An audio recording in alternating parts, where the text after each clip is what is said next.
The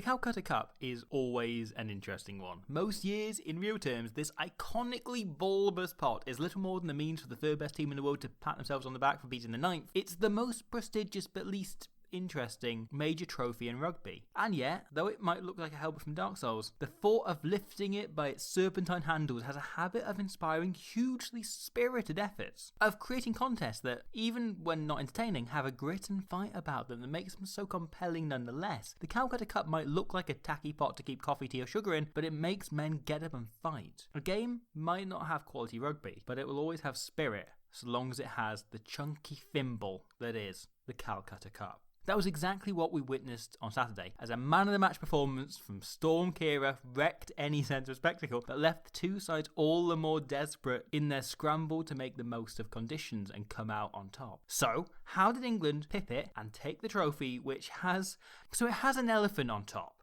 And no one ever talk. I've never heard anyone talk about the fact. I know historically why it has an elephant and where it comes from, but no one ever addresses the fact that this trophy has an elephant on. I just want to make the point that the Calcutta Cup has an elephant on top of it. I hope that was clear. I hope you all now know that the Calcutta. I bet lots of you probably didn't know the Calcutta Cup has an elephant. The Calcutta Cup has an elephant on top. Now you know.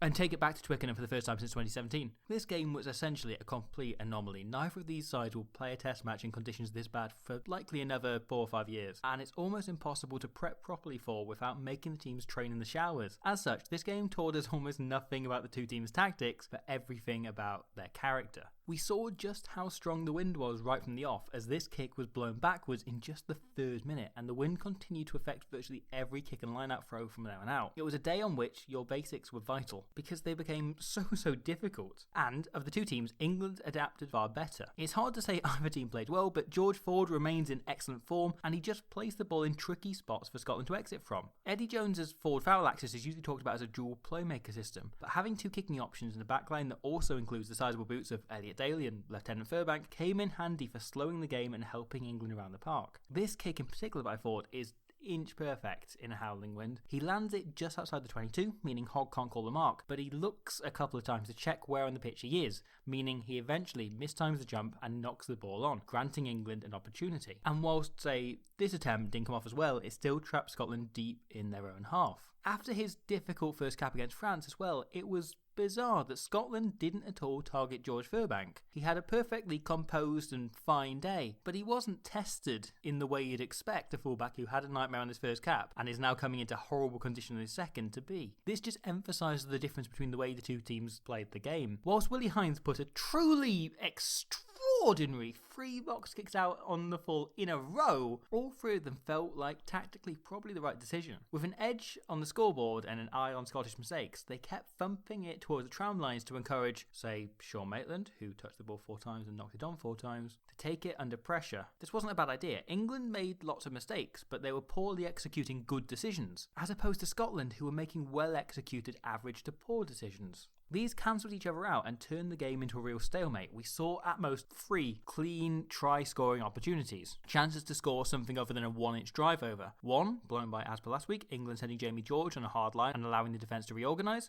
This one, by absolutely brilliant defence by Blair Kinghorn. He spots England have a non-decision maker in the line in the form of Lewis Ludlam, and then he comes in to just block his eye line. Make sure that Ludlam can't see a way to get the ball past him, Kinghorn, trusting his teammate to actually make the tackle. A Farrell, Ford or Daly would have found a way around him, but by targeting the weak link in the chain, Kinghorn managed to make Ludlam eventually ignore the overlap and just do what he's best at, head down and carry. This is the core difference. England may have had their only 2 overlaps killed, but they remained calm and kept hold of the ball and recycled possession. Anytime Scotland got a chance to make major ground, who incidentally I believe is one of George Furbank's World War I superiors, they panicked and blew it. This chip by Ali Price is brilliant. He steps, draws a line, then dinks it through. 2 men chasing, himself in behind as both support for them and in the event of a tricky bounce. He regathers it, then he fumbles it in the tackle, plays it on the floor, tries to offload, only for Kinghorn to knock it on anyway. Fantastic rugby, followed by a moment of blind panic. But hey, that's Ali Price.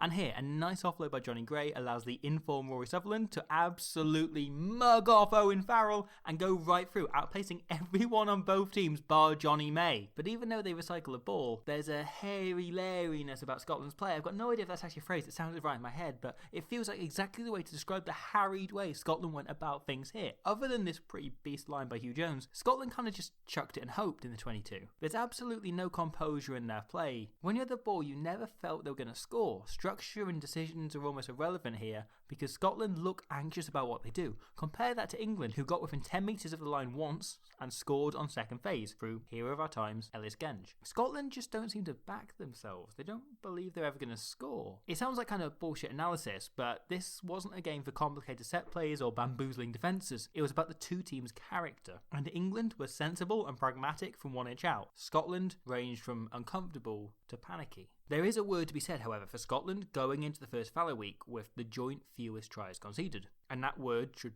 probably go to their new defence coach, Bridgen's old moody stave himself, Steve Tandy, who I'm genuinely absolutely over the moon to see doing well again. However, they've also not yet scored a single try. Scotland clearly believe in their own ability to win games, but not to seize the moments that lead to them getting those results. There's a big difference between self-belief and self-confidence, and Scotland are full of one, but very low on the other. And all of that leads to very low self-esteem. Stuart Hogg might have made game-losing howlers 2 weeks in a row now, but he's played well in both. Yet we know which moments will play on his mind. Adam Hastings has put in 2 really solid test-tier performances, but all the talk in the media about Scotland remains about Finn Russell. Their pack has had a notable nudge against England and Ireland at times, yet implode on the most important scrum of the game. Scotland's problems are almost entirely mental. It's largely just confidence. And I think it might just take 2 wins in a row to solve it and get them clicking. And they have a prime opportunity to kick that off next round as they head to Rome for a fixture that's always tightly fought against an Italian team who themselves are on the edge of clicking. England, meanwhile, welcome the Irish to Twickenham in a game that could be absolutely crucial to the two teams banding going into the World Cup pool draw later this year. There might not always be a trophy that looks a bit like Voldemort's condom up for grabs, but this Six Nations is not going to be short of reasons to stand up and fight. That is round 2 solidly underway. We've begun on round 2 of the Six Nations, having already put 4 videos up on round 1. I am the one rugby fan in the world right now who really appreciates the fallow week because it means I can kind of catch up and work slightly slow and occasionally stop to, sleep. So the video on Wales Island will be going up over this weekend, and then France Italy next week in the lead up to the next round, which obviously is another weekend away. And if I get time, I want to put a one-on-one women's games as well from the last week. I also have a section on Scrum 5 in Wales this weekend, which also, if you're a Patreon person, you'll be able to find elsewhere there via that. So look out for that. However, that's what I'm going to be doing this weekend, working on those. But what about you? Because if I know you, and I think I know you personally, you viewer person, pretty well by now, you want to spend this weekend playing Shinty.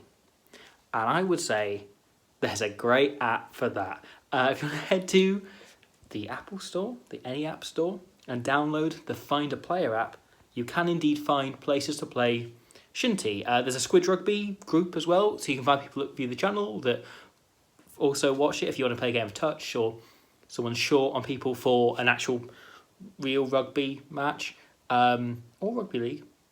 You can do that. They've got virtually any sports you haven't heard of. This every time I flick through the list, it's remarkable, just the list of them.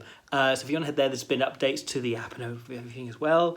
That's very exciting. So if you want to get involved there, please do that. I've also got Super League. You can get involved there as well. There's so much going on, even on a fallow week. As I say, Wales Island this weekend. We'll be back with that. Until then, be nice to hedgehogs.